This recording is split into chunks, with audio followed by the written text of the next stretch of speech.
Bonjour et bienvenue dans ce nouvel épisode de la science sonore. Il y a quelques temps, on nous a poke sur Twitter pour nous montrer cette vidéo que vous avez vue en intro.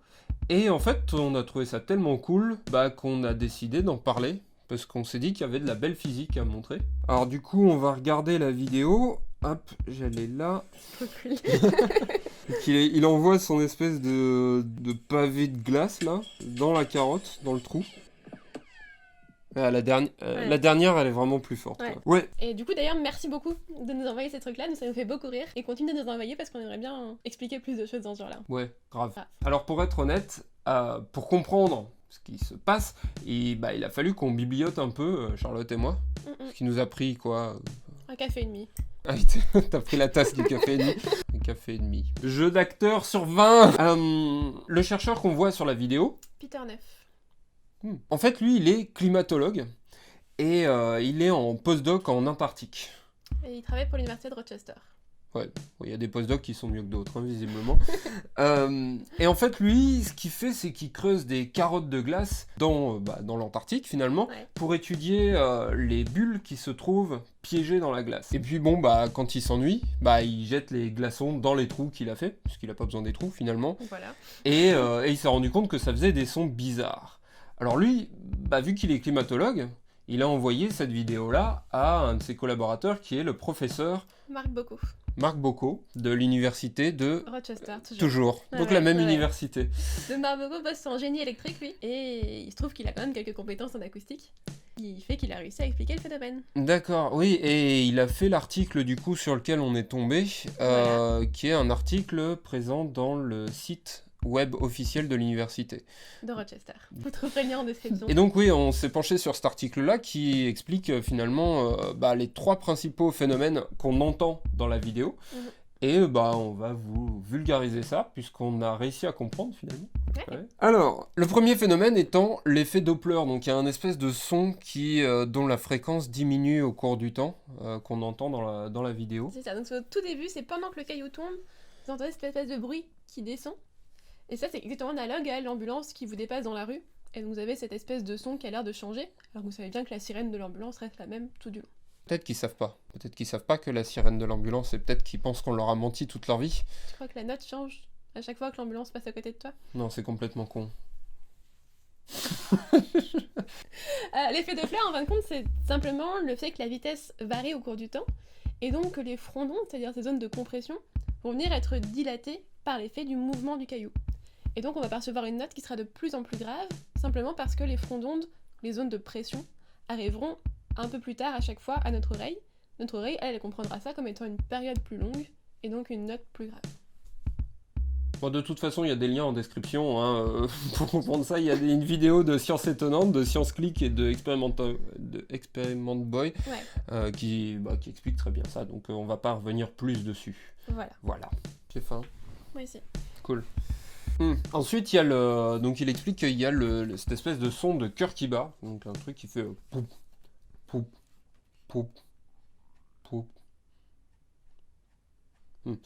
En fait, il faut imaginer que au moment où le son est créé, donc au moment où le caillou tombe au fond du puits, là il y a une impulsion qui est créée, donc avec plein de fréquences dedans, et ce paquet de sons va voyager dans le tunnel. Et en fait, c'est un phénomène qui est très analogue à ce qui se passe quand vous faites l'écho dans les montagnes. Donc vous allez crier en face d'une montagne, et le temps que le son voyage jusqu'à la montagne, rebondisse dessus et vous revienne, vous allez entendre un écho. Mais dis-moi, Jamy, pourquoi donc ça rebondit alors que le tuyau il est ouvert? C'est une super question vachement chiante à répondre parce que c'est super compliqué. En gros, pourquoi le son rebondit à la fois au fond du tuyau et au bout du tuyau? C'est quelque chose d'assez contre-intuitif, mais il faut imaginer que le paquet d'ondes, le paquet de sons, va être conditionné pour circuler dans le tube. Quand il va arriver au bout du tube, il va avoir ce conditionnement où il est bien foutu pour continuer dans le tube, mais il sait pas ce que c'est que l'air libre. Donc quand il va arriver, qu'on va lui dire tiens maintenant, tiens un petit paquet d'ondes, maintenant tu vas te propager dans le vide, lui il va faire ah non moi je suis pas fait pour ça, et il va repartir dans le tube. J'ai accordé des sentiments à un paquet d'ondes, hein, mais... Ah, mais c'était beau, merci. Ah. Bon, et c'est là que vient le moment où vous arrivez tous, parce que le troisième que vous attendez tous. Et c'est là que vient... Non, il y a un truc marrant quand même à expliquer. C'est que quand ils ont calculé du coup le temps des allers-retours, le temps du paquet d'ondes qui fait un aller-retour machin, bon bah ça on connaît la vitesse du son, on sait quelle distance on a, puisque bah ils ont creusé la carotte, elle fait 80 mètres. Et là, quand ils font leur calcul, ils se rendent compte que ce qu'ils ont creusé c'est que 75 mètres. Et en fait c'est marrant parce qu'au final ils ont bien creusé 80 mètres, sauf que ils se sont tellement amusés avec les cailloux qu'il y avait à peu près 5 mètres de cailloux les uns sur les autres, donc la colonne d'air était plus courte. Voilà. Ça les a donc vraiment beaucoup amusés. Donc voilà, bon là c'est... Attends. Vas-y. Et donc là c'est le moment qu'on attend tous. Oh, c'est les piou-piou. Trop bien, vas-y. Là c'est le moment que vous attendez tous, c'est le moment où on parle des piou-piou. Des piou-piou qu'on entend dans l'enregistrement du coup, les piou-piou. Alors... Là, le phénomène est un peu plus compliqué, donc on va prendre un peu le temps de vous l'expliquer, puisque jusque-là, on vous a expliqué des trucs que vous n'aviez pas vraiment besoin de nous pour comprendre. Alors, je vais utiliser une image. En fait, il faut voir le paquet de sons comme un jeu pour enfants. Alors, vous savez, les jeux pour enfants où vous mettez votre cube dans le carré, et puis vous avez un cube en bois qui a une forme d'étoile que vous mettez dans l'étoile, et puis quand il y a un rond, vous avez un cylindre pour le mettre dedans. On va imaginer ça. Et en fait, votre paquet de son, ça va être un cylindre qui va avoir une certaine dimension. Ce cylindre, quand vous le mettez dans un trou où il rentre tout pile, il va se propager du coup dans le sens du tube. Maintenant, si vous avez un cylindre de plus en plus petit, ce qui va se passer, c'est qu'il y a un moment où vous pouvez tourner le cylindre à 90 degrés et puis le faire rentrer. Et puis vous pouvez faire rentrer ce cylindre un peu plus petit en largeur dans le tube. Et là, il va plus se propager parce qu'en fait, ce qu'il va faire, c'est des allers-retours le long du tube, en fait, en large, en fait, dans la largeur du tube. Donc il va se propager selon la largeur et plus selon la hauteur. Donc vous l'entendrez plus parce qu'il ne sortira plus. Donc on l'entend plus.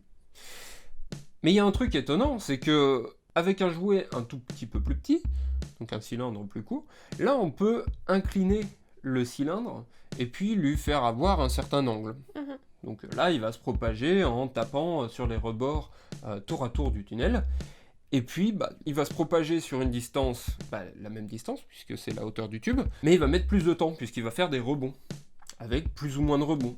Et donc en fait, on voit que pour différentes fréquences, donc différentes longueurs de cylindre, le son va pas se propager à la même vitesse. En tout cas, il va pas arriver au même moment en haut. Il aura toujours la même vitesse, mais il ne parcourra pas la même distance. Donc la vitesse apparente, donc la vitesse apparente dans le guide d'onde de ce son va changer en fonction de la fréquence. Alors maintenant, il y a un degré de subtilité supplémentaire, c'est que on peut arriver à des cylindres qui sont tellement petits qu'on peut en caser 2 sur la largeur du tube. Et donc, à nouveau, ces petits cylindres ne vont pas se propager selon la hauteur, mais ils vont s'entrechoquer et puis ils vont rester bloqués dans la largeur. Donc on a plusieurs schémas qui sont possibles, donc plusieurs notes qui ne vont pas se propager, puisqu'ils vont rester bloqués dans la largeur du tube. Et ça arrive que pour certaines notes. Par exemple, Chacha, ça va arriver pour et. Donc on a 2 notes pour lesquelles ça va arriver. Sauf qu'on sait aussi que les fréquences ne vont pas toutes se propager à la même vitesse le long du guide d'onde. Donc quand on envoie toutes les fréquences, donc typiquement quand le rocher arrive en bas, il crée une impulsion, il envoie toutes les fréquences d'un coup. Eh bien, on va avoir à la fois le puis le et entre les deux, toutes les fréquences qui ne vont pas arriver en même temps. Et donc, entre ces 2 fréquences, on va avoir toutes les fréquences intermédiaires qui vont arriver tour à tour à notre oreille. Et donc, en fonction du diamètre, finalement, du tuyau, eh bien, notre et notre ne vont pas être aux mêmes fréquences. Tu nous expliques ça ? Je t'expliquer quoi ? Vous voyez bien, finalement, que si le tuyau est beaucoup plus fin, il faudra un cylindre beaucoup plus petit pour qu'il puisse passer en largeur. Alors que s'il est plus gros, pour avoir un cylindre plus long qui va se caser en largeur. Donc finalement, un petit cylindre aura beaucoup plus de notes qui pourront se propager dans la longueur avant d'être coincé dans la largeur du tube. Parce que il faut attendre qu'une longueur d'onde suffisamment petite, et on va revenir à la longueur d'onde, soit bloquée dans... soit confinée dans un espace plus petit, quoi, finalement. Tu m'as m'expliqué là. Je t'ai m'expliquer. Je t'ai m'expliquer. Je t'ai carrément m'expliquer. 2,24, 2,40. Ok. Et donc ça fait appel à de la théorie modale. Donc la théorie modale, on pourrait vous en parler pendant quelques heures, mais on va pas le faire. Non. Donc vous, ce qu'il faut que vous sachiez finalement, c'est que différentes fréquences vont arriver à différents moments, d'où le fait qu'on entende cette note piou. En fait, c'est plutôt un piou, parce que certaines d'entre elles vont aller faire des petits rebonds le long du tube, et donc prendre leur temps, contrairement à d'autres qui, elles, vont aller tout droit et arriver un peu avant. Eh ben, c'est tout pour aujourd'hui, hein? C'est tout pour aujourd'hui. Magnifique. Voilà. Et donc, du coup, on se dit à la prochaine.